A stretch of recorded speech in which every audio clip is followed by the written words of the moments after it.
Got my eyes straight ahead, got my head in the game. With the red light on, I'm just waiting for the change. Keep my head down low.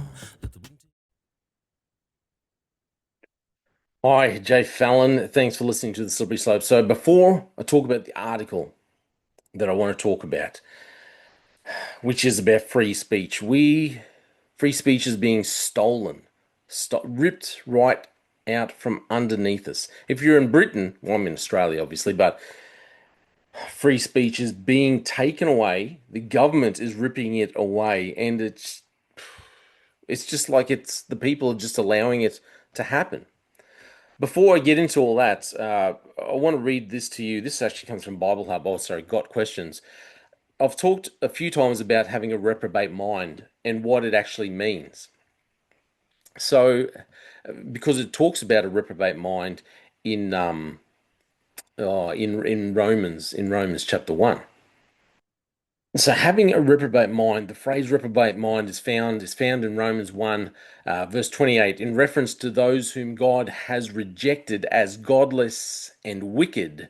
They suppress the truth by their wickedness, and it is upon these people that the wrath of God rests, in Romans 1:18. The Greek word translated reprobate in the New Testament is adokimos.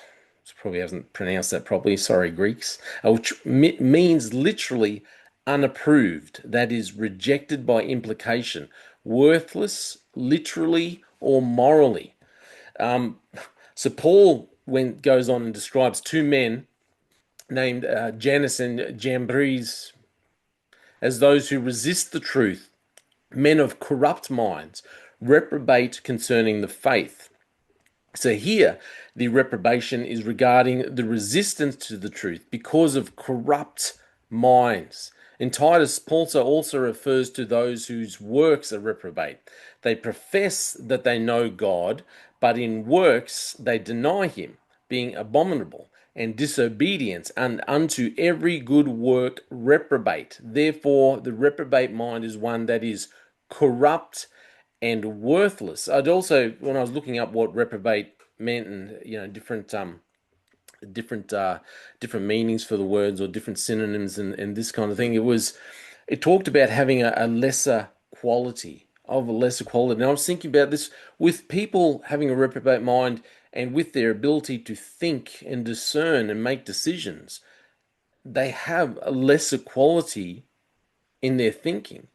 The quality of their thinking, their quality of their discernment is diminished. It's reprobate. It's diminished thinking, thinking that is of a lower quality. So this is what I believe has happened in the UK, in Britain, the United Kingdom, in Britain. Okay, so earlier this week, five British police officers arrested a comedian at Heathrow Airport for his post on X about a trans woman. So he made the post in April. So what is it now? September? So on Monday, Irish comedian named Graham Linehan, he was arrested in Britain he came from from the United States, landed back home in Britain. Five police officers arrested him at Heathrow Airport. So his posts were the crimes. This is the crime that he made. In April, Linehan wrote that a woman who found a transgender woman, so you get that, a woman, someone who's born a woman, if they find a transgender woman, so someone who wasn't born a woman, and may still have, hasn't had an operation and still got male tackle. So a woman who found a transgender woman in a woman's bathroom, obviously a public bathroom, I'm assuming, should call for help. And if all else fails, punch him in the balls. That's what he's typed out on X. Now remember that Linehan is a comedian.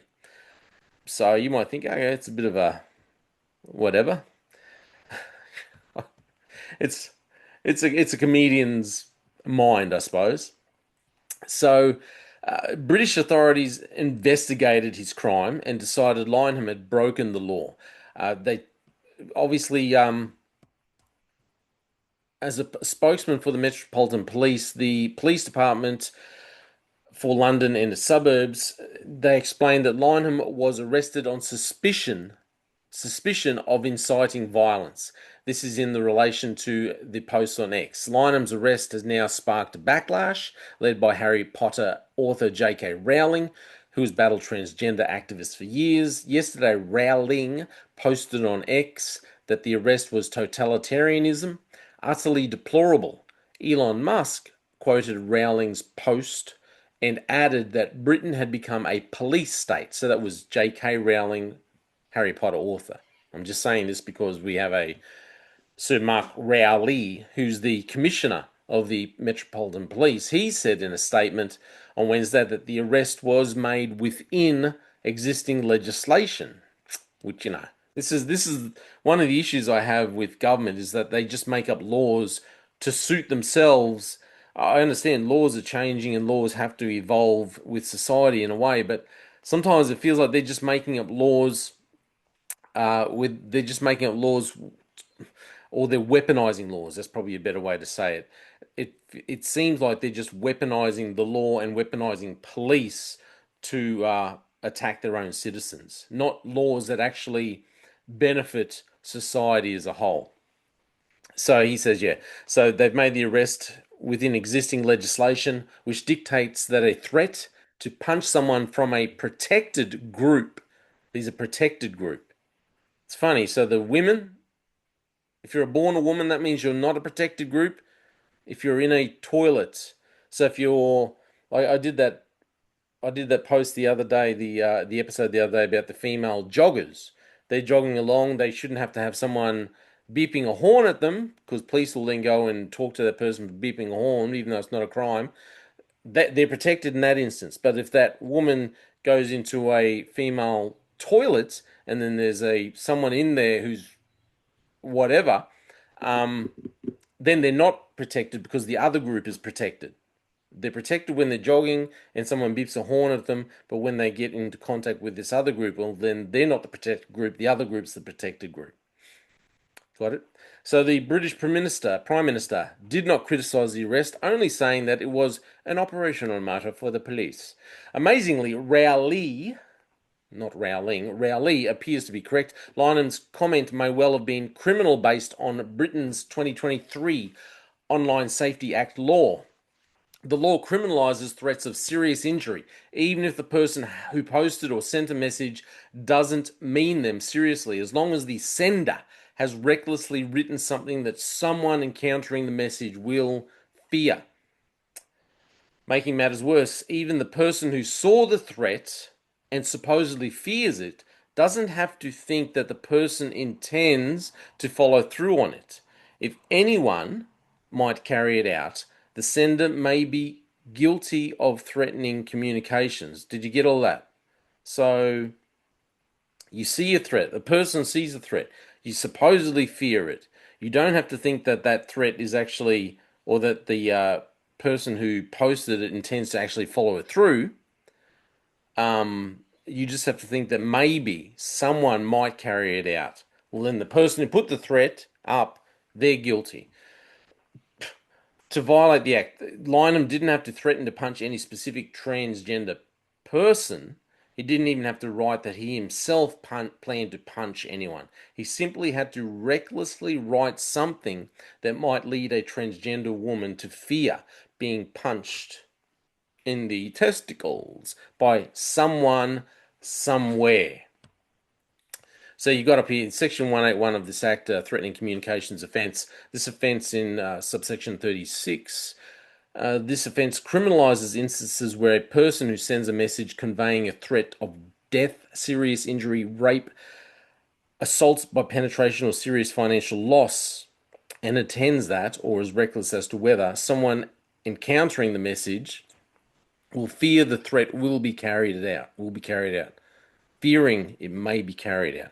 In 37, the threatening communication offence captures threats where the recipient fears that someone other than the sender of the message may carry out the threat. This does not change the scope of the offence. which, like other offences to do with threats, would carry capture threats carried out by third persons. It's got a maximum penalty of 5 years or a fine or both. So theoretically, this Linehan comedian could spend 5 years and get fined for making a bit of a joke on X.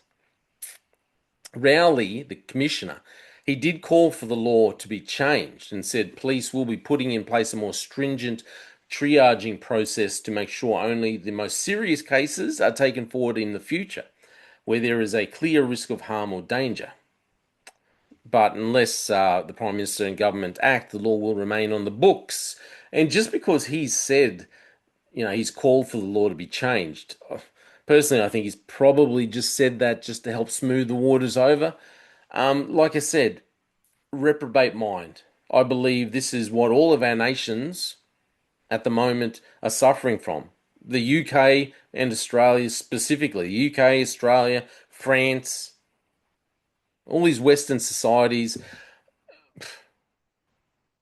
America may have been pulled back from the cliff face a little bit at the moment, but I think definitely the UK, Australia, France suffering a reprobate mind. We do not have government. We are unable to think clearly, precisely, think with any quality. We are unable to discern what is good and what is bad. There is no discernment. Our governments operating with a reprobate mind and pulling us into a quagmire of violence, chaos, and mayhem.